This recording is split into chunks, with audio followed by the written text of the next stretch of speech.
এই হচ্ছে ওপর থেকে একটা ফলস পড়ছে এই পয়েন্টটাতে।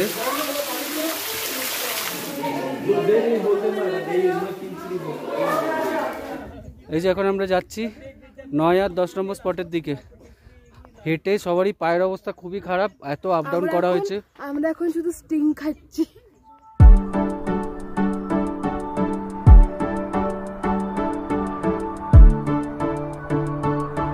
Hey guys, welcome back to my channel. My name is Tanishka Dey and my channel's name is Tani's Vlog.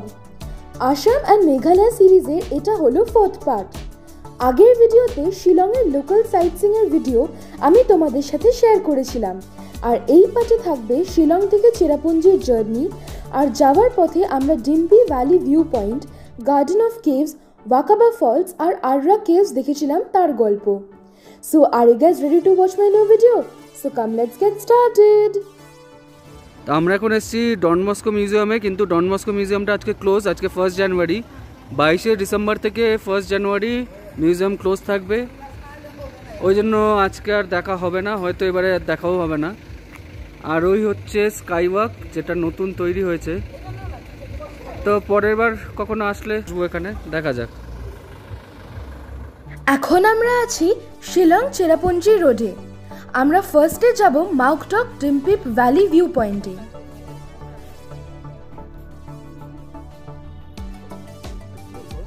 জায়গাটা খুবই সুন্দর, দুটো ভ্যালি একসাথে এখানে মিশে গেছে দেখা যাচ্ছে, যেটা দেখতে দারুণ লাগছে। এখানে জিপ লাইনিং হয়, কিন্তু আজ 1 জানুয়ারি বলে এখানে বন্ধ আছে, যার জন্য আমরা সেটা করতে পারবো না। তবে ক্রাংশুরি ফলসের ওখানে আমরা জিপ লাইনিং করেছিলাম, সেটার এক্সপিরিয়েন্স আমি পরে শেয়ার করব।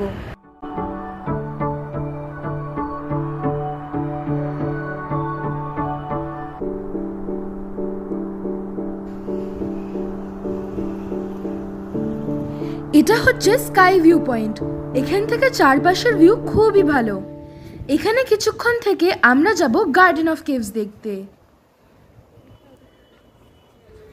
তো আমরা এসে পৌঁছেছি গার্ডেন অফ কেভসের সামনে। এই হচ্ছে তার পার্কিং লট, এবং আজকে প্রচুর গাড়ি এসছে, প্রচুর ট্যুরিস্ট। তখন টিকিট কাউন্টারের দিকে যাচ্ছি, আমরা টিকিট কেটে ভেতরে ঢুকবো।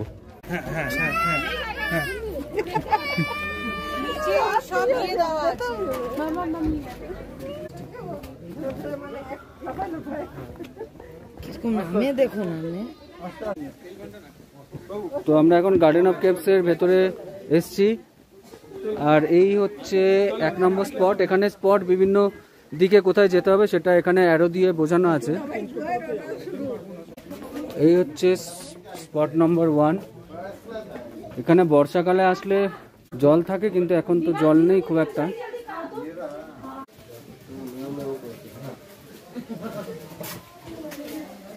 এখান দিয়ে খুব সাবধানে চলাফেরা করতে হবে।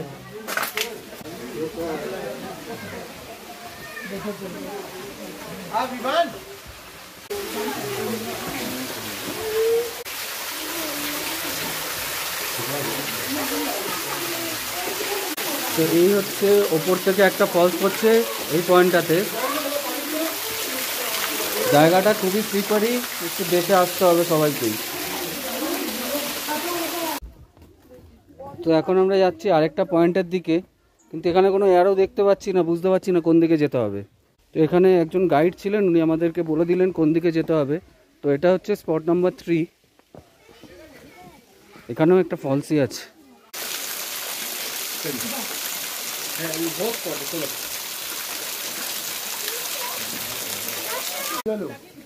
আর এই হচ্ছে স্পট নাম্বার 4। আমরা স্পট নাম্বার 4 এর দিকে যাচ্ছি।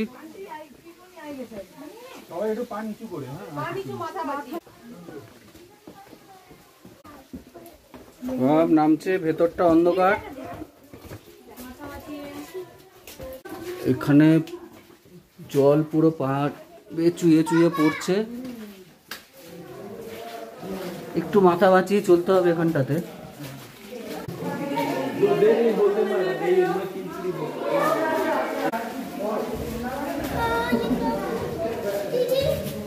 বাট ভালো এক্সপিরিয়েন্স।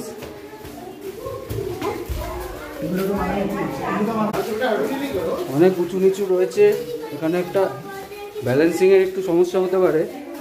তো একটু দেখে শুনে আপনারা আসলে হাঁটবেন এখানে। এটা হচ্ছে বেরোনোর রাস্তা, আস্তে আস্তে বেরিয়ে যাচ্ছে সবাই। তবে এক্সপিরিয়েন্সটা ভালোই ছিল, একটু সাবধানে চলাফেরা করতে হবে, কিন্তু এক্সপিরিয়েন্স ওয়াজ রিয়েলি গুড।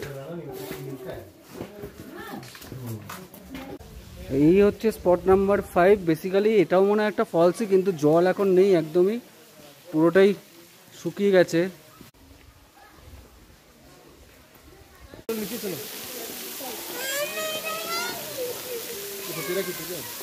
তো এটা হচ্ছে 6 নম্বর স্পট। এই ওপর থেকে এই ফলসটা পড়ছে, আর এদিকটা ব্লক করা আছে কারণ এখানটা ল্যান্ডস্লাইড এরিয়াটা, এখান থেকে ল্যান্ডস্লাইড হয় মাঝে মাঝে, যার জন্য ওদিকটা ব্লক করে দেওয়া হয়েছে যাতে কেউ ওইদিকে যেতে না পারে। তো আমি এবার যাচ্ছি নেক্সট স্পটের দিকে। আর এখানে মোট টোটাল 11টা স্পট আছে, তো আমাদের 6টা দেখা হয়ে গেল আর 5টা বাকি আছে। তো এখন যাচ্ছি 7 নম্বর পয়েন্টের দিকে।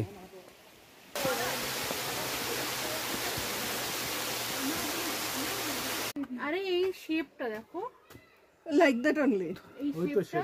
তো এটা হচ্ছে একটা মাদার স্তম্ভের মতো শেপ, পাথরটা ওরকমই হয়ে গেছে। এই হচ্ছে সেটা, হ্যাঁ এক্স্যাক্টলি অনেকটাই ওরকমই। তো এই ছিল 8 নম্বর স্পট। এই যে এখন আমরা যাচ্ছি 9 আর 10 নম্বর স্পটের দিকে। হেঁটে সবারই পায়ের অবস্থা খুবই খারাপ, এত আপ ডাউন করা হয়েছে। আমরা এখন শুধু স্টিং খাচ্ছি, এখন এনার্জি গেইন করছি। এখন স্টিং খেয়ে এনার্জি গেইন করা হচ্ছে।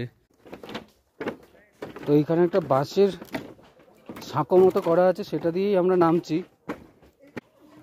আচ্ছা, এই ব্রিজটাই হচ্ছে স্পট নাম্বার 9।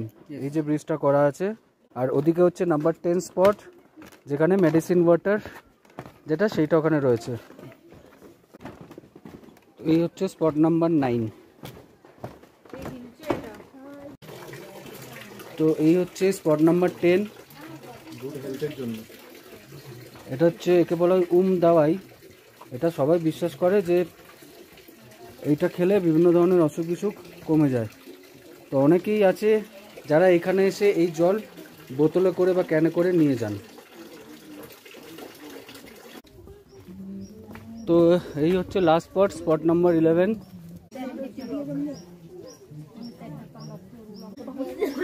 এটা জাস্ট একটা হার্ট শেপ রক, আর এটাই হচ্ছে স্পট নাম্বার 11।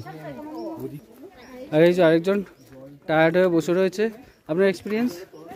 ভালো, tiring, exciting, good, worth trying once. তো আমাদের গার্ডেন অফ কেভস দেখা হয়ে গেছে। এরপর আমরা এগিয়ে যাব চেরাপুঞ্জির দিকে। আর যেতে যেতে ওয়াকাবা ফলস, নৌকালিকাই ফলস আর মৌসুমী কেভস এগুলো হয়তো দেখে যাব, যদি টাইম প্রোভাইড আমরা করতে পারি, টাইম যদি মেনটেন করতে পারি। তো আমরা এখন আছি ওয়াকাবা ফলসের যে ভিউ পয়েন্ট সেইখানে। তো আমরা এখন টিকিট কেটে ভেতরে ঢুকবো। তো এটা হচ্ছে আমরা ওয়াকাবা ফলসের ভিউ পয়েন্টের দিকে যাচ্ছি। আর এখানে এন্ট্রি টিকিট হচ্ছে পার হেড 20 টাকা করে। তবে ফলস মনে হচ্ছে না খুব একটা বেশি কিছু দেখা যাবে, কারণ এখন শীতকাল, জল অতটাও থাকবে না, হয়তো সামান্য কিছু দেখা যেতে পারে।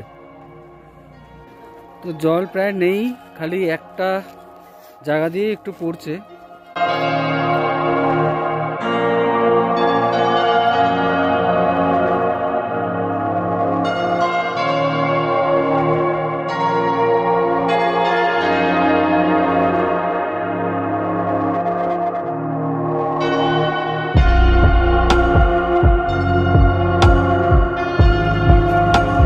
তো আমরা এখন এসেছি আরা কেভের সামনে।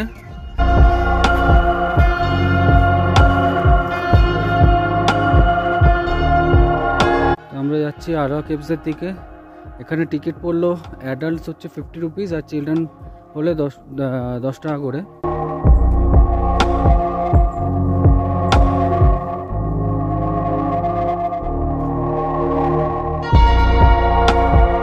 সেখানে বলে রাখি, আরা কেভসের টিকিট কাউন্টার থেকে ওই কেভস অবধি পৌঁছাতে মোটামুটি 400 মিটার মতো। তো এই আলটিমেটলি আমরা কেভের সামনে পৌঁছেছি মনে হয়, দেখি।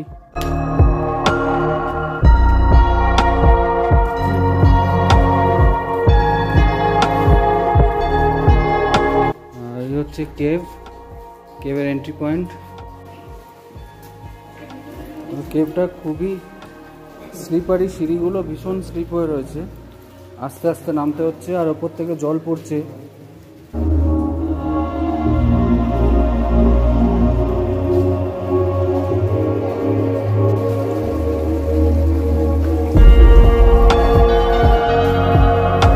দেখুন পুরো মাথা নিচু করে যেতে হচ্ছে আমাদের।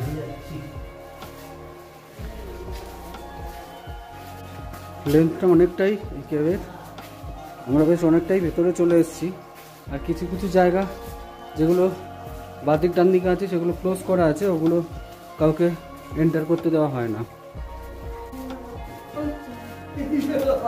এই যে ওদের দেখা শেষ হয়ে গেছে, ওরা এবার সব ফিরে আসছে। কেমন ছিল ওদিকে? কত দূর?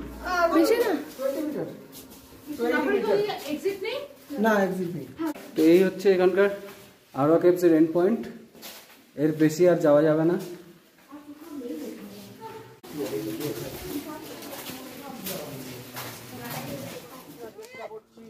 আমাদের কেভ দেখা হয়ে গেছে, এখন সন্ধে হয়ে এসেছে, তাই আমরা ডিরেক্ট হোটেলে চলে যাব। দেখা হচ্ছে হোটেলে পৌঁছে। তো এই হচ্ছে আমাদের চেরাপুঞ্জির হোটেল, কর্ডিয়াল লজ চেরাপুঞ্জি। ওইদিকে একটা বিল্ডিং আছে, আর এই হচ্ছে পাশাপাশি আমাদের দুটো রুম, দুটো 4 বেডের রুম আমরা নিয়েছি। এইখানে দুটো বড় বড় ডাবল বেড, দুখানা খাট রয়েছে। আর এই যে আজকে সারাদিন কিছু খাইনি, এখন বসছে খেতে। বেশ ভালোই রুম, পরিষ্কার পরিচ্ছন্ন।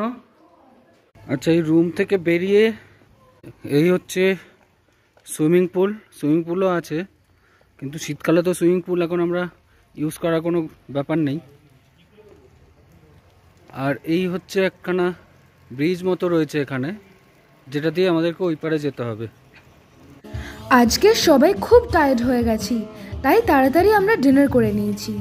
আর এখন যাচ্ছি হোটেলের ঠিক বাইরের রোডের পাশে একটা ব্যান্ড পারফর্ম করছে সেটা দেখতে।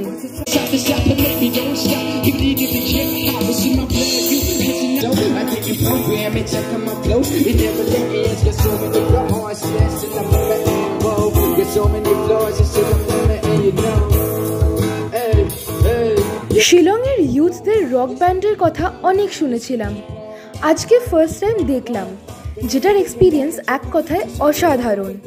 এখন এইসব গান আমরা শুনবো আর সবাই একসাথে মিলে খুব এনজয় করব। সো আজকের ভিডিও এই পর্যন্তই। পরের ভিডিওতে আসবো চেরাপুঞ্জির বাকি সাইটসিং আর মলিংনংয়ের গল্প নিয়ে। If you like this video, please like, share, comment on the video, subscribe to my channel and also hit the bell icon and click the all notification so that you can get notified whenever I give a new video. So for now, bye and see you in my next video. Bye.